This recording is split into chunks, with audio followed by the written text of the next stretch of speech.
Welcome back to Hot Air with me, Joshua Robert, the podcast where we talk about growth, mindset, culture, and all the things we're all pretending we have figured out, but absolutely do not. Today's episode is going to be, a little different because we're not reacting to the chaos of the world or dissecting these crazy pop culture politics moments that didn't necessarily need to happen. We're talking about 3 books that quietly, and then not so quietly, rewired how I think about people, possibility, and money. And before we do, if you're watching on YouTube and you're like, what is he wearing? This is my my leopard print New Year's Eve pajama set. There are pants that match. Don't worry, I'm wearing them.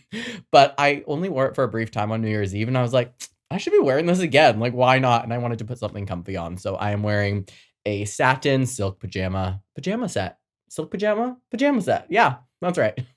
And now, before anyone panics, this is not a self-help episode where I tell you to wake up at 5 a.m., drink celery juice, or just think positive, and that's how you'll figure your way out of systemic issues. This is more like a real life report from the field. I read these books over the last year or so because I was tired of overthinking, tired of managing other people's emotions, tired of feeling weird about wanting more, and tired of rehearsing worst case scenarios like it was a hobby. And I did actually read these books. So don't come for me. You know who you are.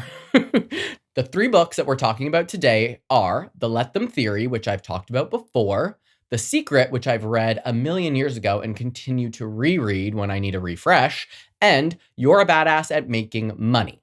On the surface, they feel very different. One is about boundaries, one is about mindset, and one is about money. But together, they formed this unexpected trifecta that helped me loosen my grip, reframe my expectations, and stop playing small in ways I didn't even realize that I was doing. Again, I'm not here to sell you a morning routine or tell you that these books are going to fix your life. They didn't fix mine. Nothing is going to fix mine, okay? What they did was give me better questions, better awareness, and a little more peace where there used to be a lot of noise. So, in this episode, I'm breaking down what actually stuck, what surprised me, what felt uncomfortable, and how I've applied these ideas in real life, like in dating, in work, in money, and all the messy stuff in between.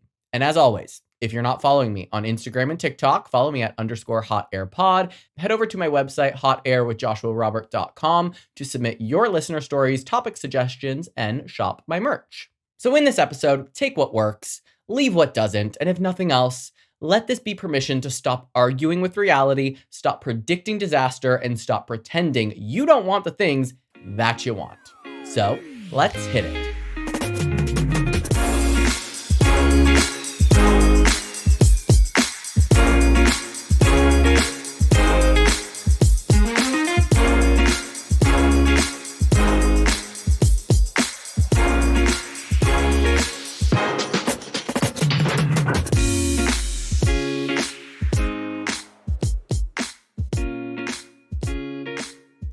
Part 1, the Let Them Theory. The first thing that I will say about the Let Them Theory is that it sounds fake, or at least like something that you would see printed in aggressive cursive on a throw pillow at Home Goods. Let them. You're supposed to sleep on that? What?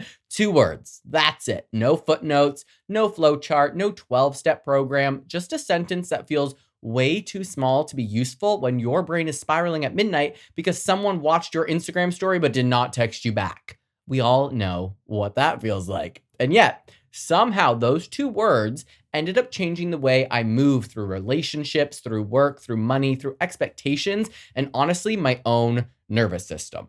I found this book at a moment when I was deeply tired of myself, not in a self-loathing way, but in a why am I doing this again type of way. I was exhausted from caring more than other people cared about me, from trying to manage outcomes, from rehearsing conversations that never happened, and from giving way too much emotional energy to situations that were giving me very little in return.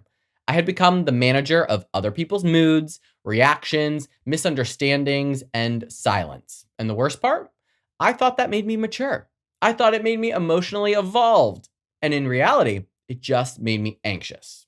The core idea of the Let Them Theory, which was popularized by Mel Robbins, is pretty simple. When someone does something you don't like, that you don't agree with or don't understand, let them. Let them think what they think. Let them act how they act. Let them show you who they are. Then, and this is the part that people forget, you decide what to do next. Mel Robbins has said in interviews, let them be wrong about you. That sentence alone feels like a nervous system release because how much of our anxiety comes from trying to correct perceptions that are not actually ours to manage? What this book helped me see is that most of my stress wasn't coming from other people's behavior. It was coming from my resistance to it. I didn't just notice inconsistency, I fought it. I didn't just observe distance, I tried to close it. And I didn't just clock disappointment, I tried to reframe it into something palatable so I wouldn't have to feel it. The let them theory doesn't ask you to approve of bad behavior, it asks you to stop negotiating with reality. Psychologically, this works because it shifts your locus of control back where it belongs. When you're constantly focused on why someone did something, what they meant by it, or how to get them to change, you're outsourcing your emotional regulation. You're living in reaction mode.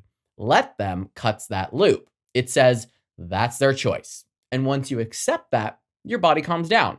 Your mind stops racing. You're no longer bracing for impact every time someone else makes a move that you cannot predict. One of the most powerful things that Mel Robbins talks about is the idea that boundaries are not about controlling others. And you know me, I love a boundary, and I've said this many, many, many times. In one interview, she said, boundaries are about what you do.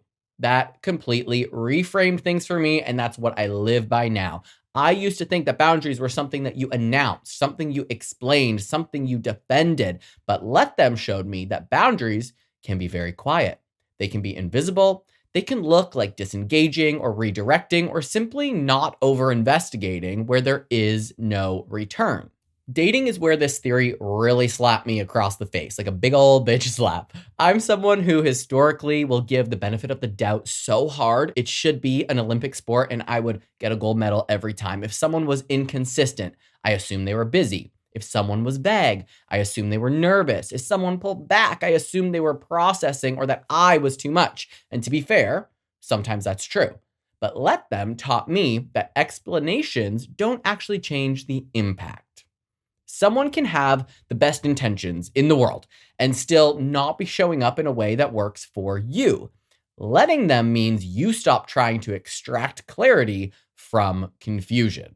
I started practicing this in very small ways. If someone didn't respond, I didn't follow up to, keep the vibe alive. I let the silence be information. If plans were always tentative, I stopped anchoring my schedule around them. If effort felt one sided, I stopped balancing it out with extra enthusiasm. And what surprised me most is that this didn't make me colder, it made me calmer. I wasn't constantly scanning for signs. I wasn't reading tone into punctuation. I wasn't making up stories to soothe my own discomfort. I was just observing behavior and responding accordingly, which sounds a lot easier said than done. There's also a deep self-respect component here that I did not expect. Let Them subtly asks, why do you need this to be different? Sometimes the answer is reasonable. Sometimes it's fear. Sometimes it's ego. Sometimes it's just loneliness. When you stop intervening, you actually get to see your own patterns more clearly. You see where you are over functioning. You see where you're chasing, which we are all very guilty of chasing. You see where you're abandoning yourself in the name of being understanding and probably in the name of being likable. From a psychological standpoint, this ties directly into nervous system regulation. When you're constantly monitoring other people, your body stays in a low-level fight or flight state. You're anticipating disappointment, you're bracing for rejection. Let Them gives your system permission to just stand the fuck down. You don't have to be on alert if you're not trying to control the outcome of everything. You can just exist. And that's not nothing, that is healing. Another place this theory hits hard was work and creative projects. I care deeply about what I make, whether it's art or the podcast or music, sometimes too deeply. I used to take the lack of response or engagement very personally. If someone didn't get back to me, I assumed I'd done something wrong. If something didn't land that I put out there, I overanalyzed it. Let them help me separate effort from outcome. I can show up fully, I can do my best, and then I can let people receive it however they want to receive it. This really showed up when I do art festivals and I don't sell a single piece of art. And then other times I'll sell a shitload. I take it personally. I'm like, nobody likes my art. What am I doing? What is my purpose on the earth? But I then chose to let them love it or let them hate it. Mel Robbins has said, you are not responsible for how others feel. That doesn't mean you act without care. It means you stop carrying responsibility that was never yours. One of the biggest misconceptions about the let them theory is that it's passive or dismissive. And personally, I don't think it is. It's discerning. It's about choosing where your energy goes instead of letting it just leak everywhere. It doesn't mean you never address issues. It means you don't chase clarity from people who are not offering it freely. And it means that you don't argue with behavior. You take it at face value. You don't just let people walk all over you all the time. That's where it comes in when it's like, let them, let me, I'll figure out what to do so these bitches ain't walking all over me anymore. I also noticed how this theory exposed my need for reassurance. There were moments where I realized I wasn't actually upset about what somebody did. I was upset that it triggered a story about my worth. Let them doesn't fix that automatically, but it does kind of interrupt the pattern. It gives you a pause. And in that pause, you can ask, is this about them or is it about me? And that question alone is very powerful. What I appreciate most about this book is that it's not about becoming detached. It's about becoming grounded. It's about being present with what is instead of constantly negotiating with what you wish were different. It's about trusting that you don't need to force alignment. If it's there, it will show itself. If it's not, that will show up too. I've started using let them as a quiet mantra, not out loud, not dramatically, just internally. Someone cancels last minute, let them. Someone doesn't reciprocate effort, let them. Someone misunderstands me, let them. And then I decide what access they get. And usually it's not a lot more access. I decide what energy I give and what stories I stop telling myself. Mel Robbins has also said, peace comes from accepting what is. And as annoying as that sounds, it's true. Acceptance doesn't mean approval. It just means clarity, and clarity is kind and kind of badass. This book did not make my life perfect. No book ever will. I still care. I still feel. I still have moments where I want to grab the emotional steering wheel and yank it back and to the left off a bridge into my favor because I just can't handle it anymore. But now I notice it. I got heated there. And more often than not, I choose differently. I choose myself. I try to choose calm, and I choose not to chase closure that won't actually close anything. Let them is not about giving up. It's about giving back the responsibility that never belonged to you. And once you do that, you realize how much lighter everything feels. Part 2, the secret. If the let them theory helped me stop gripping so tightly to other people, the secret forced me to look at how tightly I'd been gripping my own fear. And before you roll your eyes or picture me burning sage while whispering affirmations into a crystal, let me say this up front. I do that sometimes, but I was also skeptical of the secret, like deeply. I lumped the secret into the category of things that feel one step away from telling you to just think positive while the world and your apartment building is on fire. But I didn't come to this book from a place of blind optimism. I came to it from burnout, frustration, and a quiet realization that my inner dialogue had become incredibly hostile towards my own future. And let me just say this. I read The Secret, it was 14 years ago for the first time. And back then, I wasn't jaded. I was also naive and young, and anything was possible. I still feel that way, but we all know as we age, those types of feelings kind of fade. So when I read it the first time, I really did find it very helpful. And as I'm getting older, every once in a while, maybe once a year, I'll come back to it and I will reread it. So my explanation and kind of review of it now is now, not me 14 years ago when I was, not jaded and didn't think the world was out to get me. So what surprised me the most is that The Secret isn't really about magic. It is about attention. It's about where your focus goes what you rehearse mentally, and how often you unconsciously expect things to go wrong. Rhonda Byrne, the author, has said in interviews, "What you focus on, you attract." That line gets mocked a lot, but psychologically, it's not that wild. The brain is a pattern recognition machine. It looks for evidence to support whatever story you're telling yourself. If your internal narrative is, "This never works out for me," your brain will work overtime to prove that right, and it will never work out for you. The concept at the heart of The Secret is the law of attraction, which says that like attracts like. Now, taken literally, that can sound pretty absurd. But when you strip away the mystical packaging, what's left is actually grounded in cognitive psychology. Your thoughts influence your emotions influence your behavior, and your behavior influences your outcome. The book isn't saying you can sit on your couch and manifest a new life without action. It's saying that action fueled by belief looks very different from action fueled by fear. Before rereading this book recently, my default expectation was neutrality at its best and disappointment at its worst. Even when good things happen, I was waiting for the other shoe to drop. I'd say things like, "This is probably temporary," or "I'll believe it when I see it." I thought I was being realistic, which I don't love being realistic. What I was actually doing was training my brain to anticipate loss instead of possibility.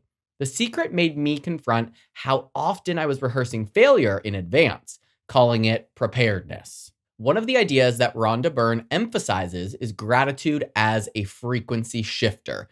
She has said that gratitude changes everything. And again, that sounds cheesy, but gratitude has been studied extensively, and it consistently shows reductions in anxiety and increases in overall well being.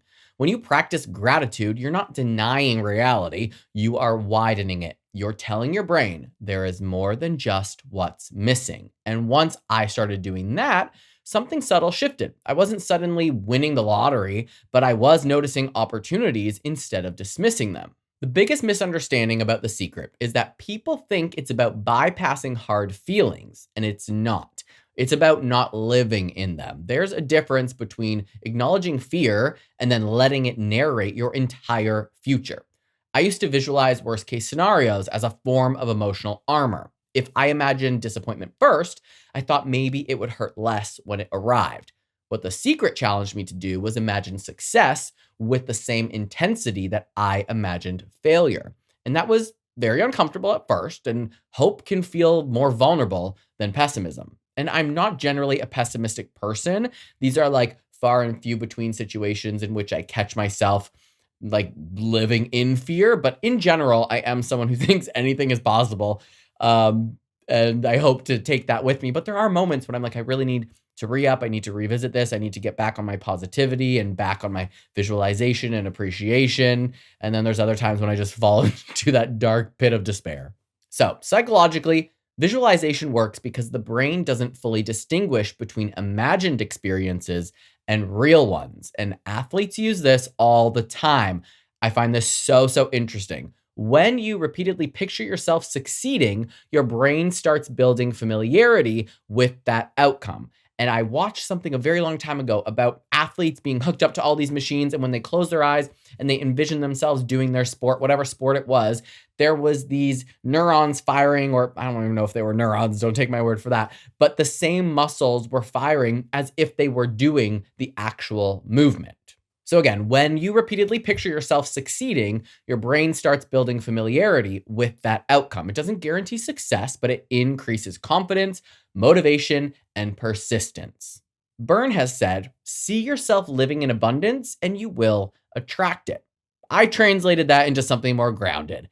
Act like someone who believes that things can work out. Walk the walk, talk the talk.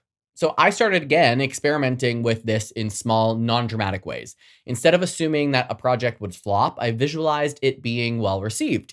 Instead of bracing for rejection, I imagined just a sense of ease. Instead of telling myself this is a long shot, I asked, what if this works? And no, everything didn't magically align overnight, But my energy definitely changed. I showed up differently. I followed through more confidently. I stopped sabotaging opportunities before they had a chance to unfold, which is probably the whole reason that I even started Hot Air. Because I spent a long time living in this. What if nobody listens? What if I sound like an idiot? Like I don't know what I'm talking about? What if nobody wants to listen to me sit here by myself in my bedroom, like on hours and hours and hours on end? And now, my friends, I'm in the top 10% of all podcasts in the world. I'm going to say that every episode. Just so it's like, shifting that mindset. Like, what if it actually works out? What if people do like what I have to say? What if I'm sharing knowledge that inspires even just one human? Like more of a what if and a why not, as opposed to, oh, it'll never be. One thing that I appreciate about The Secret is its emphasis on responsibility, and that part gets overlooked. Byrne talks about how you are responsible for the energy that you bring into situations, not in a blame yourself way, but in an empowerment way. When you realize your thoughts are shaping your experience, you also realize that you have agency. That was huge for me. It pulled me out of this victim mode. It reminded me that I was not stuck. I was just rehearsing the same story over and over and over again in so many ways.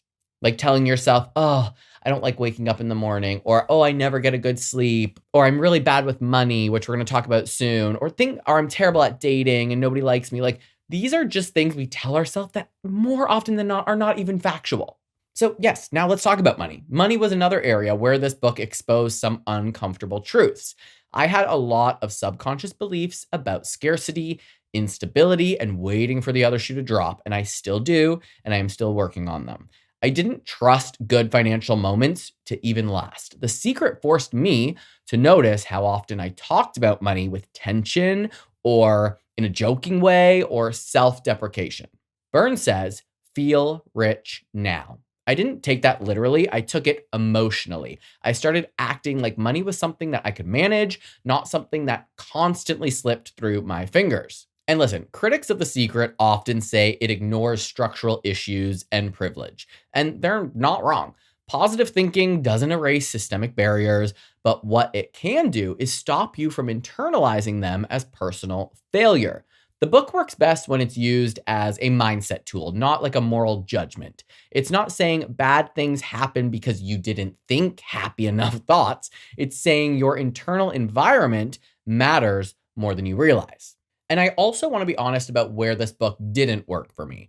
There were moments where it felt overly simplistic. There were times when life was genuinely hard, and no amount of visualization was going to change that immediately. But even then, it gave me something valuable. It gave me a pause. I think that's kind of a through note here for this episode. Just a good pause sometimes is all you need. Instead of spiraling, I could ask myself, what am I expecting right now? And often, just changing that expectation softened the entire experience. What I learned from The Secret is that optimism isn't delusion. It's a strategy. It's choosing a mental framework that supports forward movement instead of paralysis. It's understanding that your thoughts are not neutral background noise. They're instructions that your brain is constantly following. I don't walk around pretending that everything is perfect. Quite frankly, I've spent most of today very anxious and irritable just based on outside factors. And I still have doubts. I still have fear. Now I notice when my inner dialogue starts predicting doom, and I gently try my best to redirect it. Again, not always successfully, but just being aware is a good start. I remind myself that anticipation shapes experience, and that alone has changed how I move through the world. The Secret didn't teach me how to control life. It taught me how to stop arguing with possibility. And once I did that, things didn't just feel lighter, they felt more open. Part 3. You're a badass at making money. If the let them theory helped me release control over other people, and The Secret helped me stop rehearsing for failure, You're a Badass at Making Money came in and said, cool, now let's talk about the thing you've been quietly terrified to look at directly. Money. Not numbers, not spreadsheets, not budgets, identity, worth, and shame. All inherited beliefs. The stories we absorb without realizing that they're stories. This book didn't make me rich overnight, but it did something far more disruptive. It exposed how emotionally loaded my relationship with money actually was.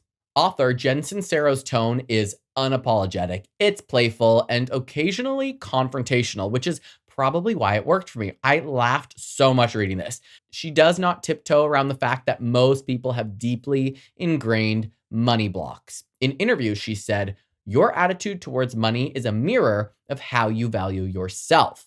And that hit uncomfortably close to home because when I really looked at my habits, I realized I was oscillating between wanting abundance and feeling guilty for wanting it. I liked the idea of financial freedom, but I was suspicious of people who openly pursued it. That contradiction was doing more damage than I realized. And I know exactly where it came from. Not to throw my mother under the bus, but I'm about to throw my mother under the bus. Sorry, mom, if you're listening.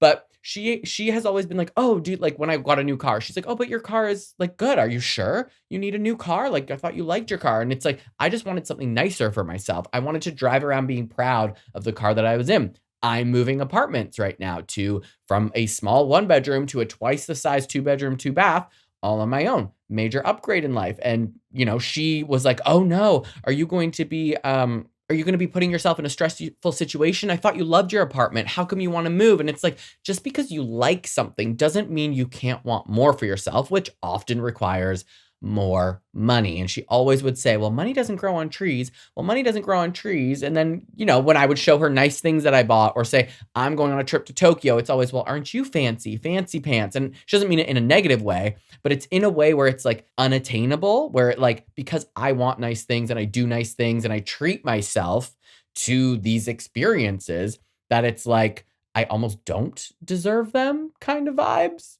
And I know she doesn't mean it that way because she has her own relationship with money. But truth be told, I make more than my parents ever have. And granted, that was a gazillion years ago when they were working full time. But my relationship with money is vastly different as I have evolved and changed it over time and tried to unlearn the habits that we all learn from our parents. Which brings me into this next section because the psychological foundation of this book is built on subconscious belief systems. From a young age, we absorb messages about money from our families, from culture, and environment. We think that money is stressful. Money causes conflict. Money changes people. Or, on the flip side, money is hard to come by and wanting more makes you greedy. These beliefs live quietly in the background and influence how much we think we're allowed to earn and keep and enjoy. Sincero writes about this extensively, often pointing out that you can't out-earn your self-concept. If you don't believe you're worthy of abundance, you'll unconsciously sabotage it. Before reading this book, I noticed I was very comfortable working hard, but deeply uncomfortable receiving. Whether that was compliments, opportunities, money, there was always a reflex to downplay or deflect. And there still is. There still is. I won't even lie. I tell myself that I was being humble, but really I was staying small because it felt safer. Jen Sincero has said, if you're serious about creating wealth, you have to stop pretending that you don't care about it. That line forced me to confront how often I hid behind irony or jokes instead of my own desires. One of the most helpful concepts in this book is the idea that money is not moral. It's neutral. It's not proof of goodness or badness. It's a tool. The emotional charge that we attach to it comes from our own beliefs, not the currency itself. When I started separating money from my worth, everything shifted. I could look at my finances without spiraling. I could make decisions without shame. I could acknowledge where I wanted growth without feeling like I was betraying some imaginary moral code. And it isn't always like that. Again, this new apartment I'm moving into is more expensive. I do feel a little bit guilty about it because it's putting me in a situation in which I know I'll be fine. I know I have the income, but it makes me nervous because I'm like, do I actually need this? Do I actually deserve this? When I book a trip, I'm going to Japan in February. I booked it and I instantly felt guilty. I think I called my friend Natalie, my best friend, and was like, I feel weird. I'm anxious. Like I feel guilty that I'm taking 2 weeks off of work and that I'm treating myself to a ski vacation. Like everyone else is like, fuck that. No, go enjoy yourself. You deserve it. Even the people I train and work for, they're like, you deserve this. You work 12-hour days.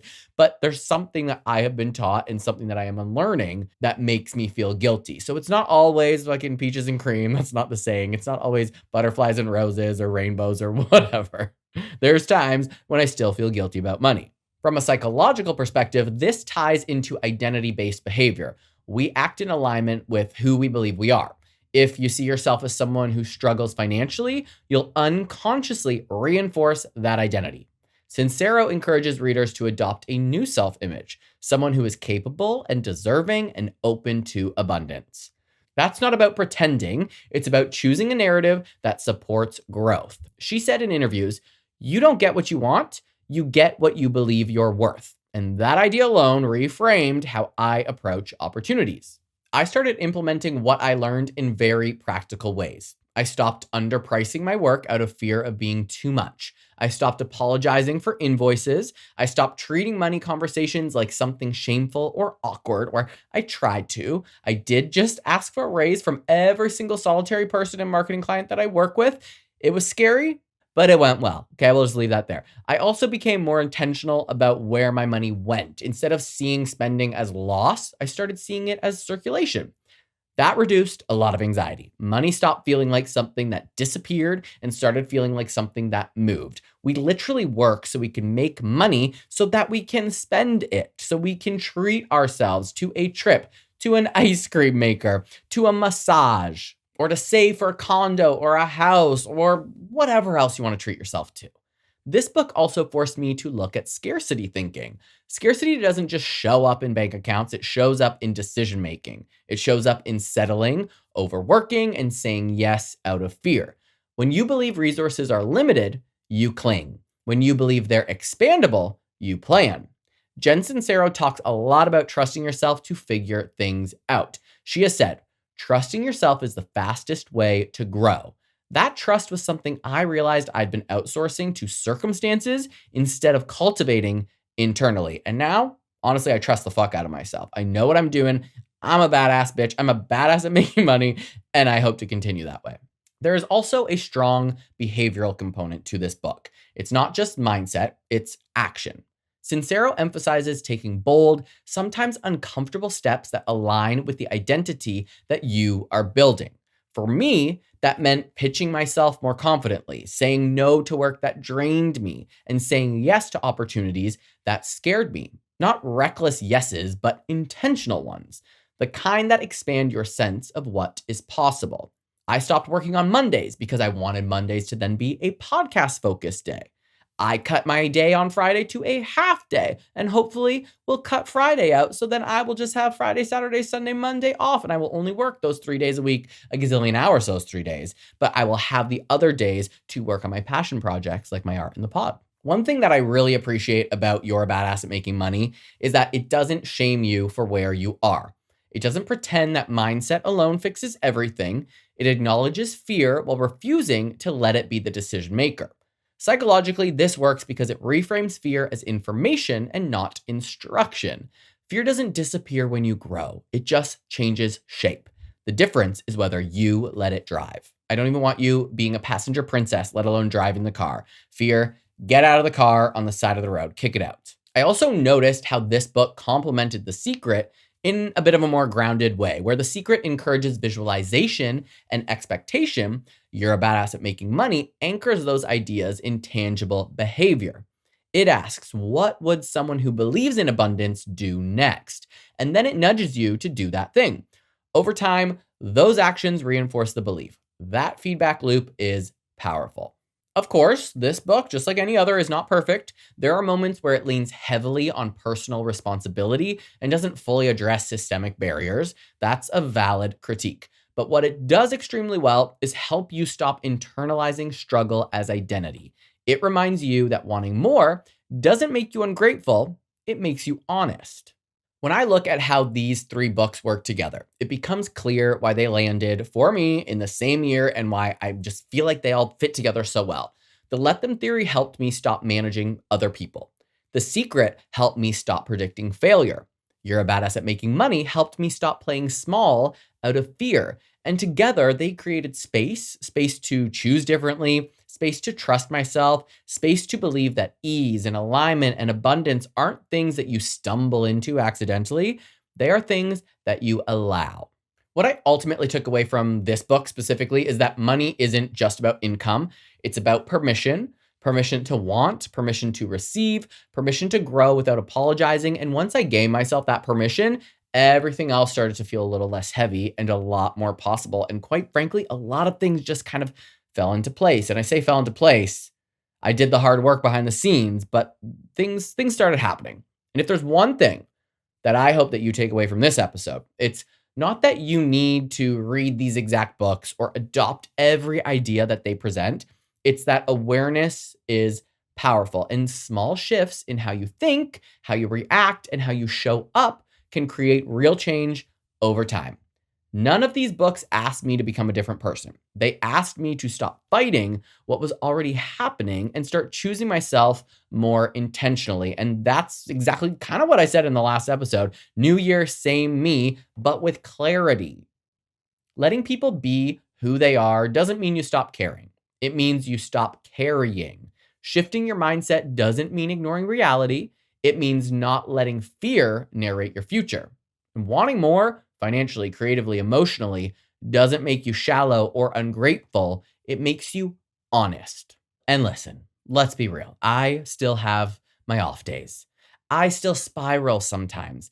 I still catch myself wanting to control outcomes or downplay my desires. But now I notice it sooner. I then pause, I redirect, and that alone has changed how I move through the world. Growth is not about perfection, it's about awareness and choice. If this episode resonated with you, send it to a friend who's in their overthinking era, or their I don't want to care, but I do era, or their I want more, but I feel weird admitting it kind of era. And if you've read any of these books, I would love to know what stuck with you and what didn't, because that conversation is way more interesting than pretending one size fits all. So feel free to head to my website, hotairwithjoshuarobert.com, and you can drop me a line if you want to comment on anything I said regarding these books, or slide in my DMs on Instagram and TikTok at _hotairpod. And as always, thank you for listening to Hot Air. Be kind to yourself. Trust what you notice, and remember, you do not have to grip so tightly for things to work out. Sometimes the most powerful move is letting go and choosing what comes next. And with that, I will see you next Tuesday.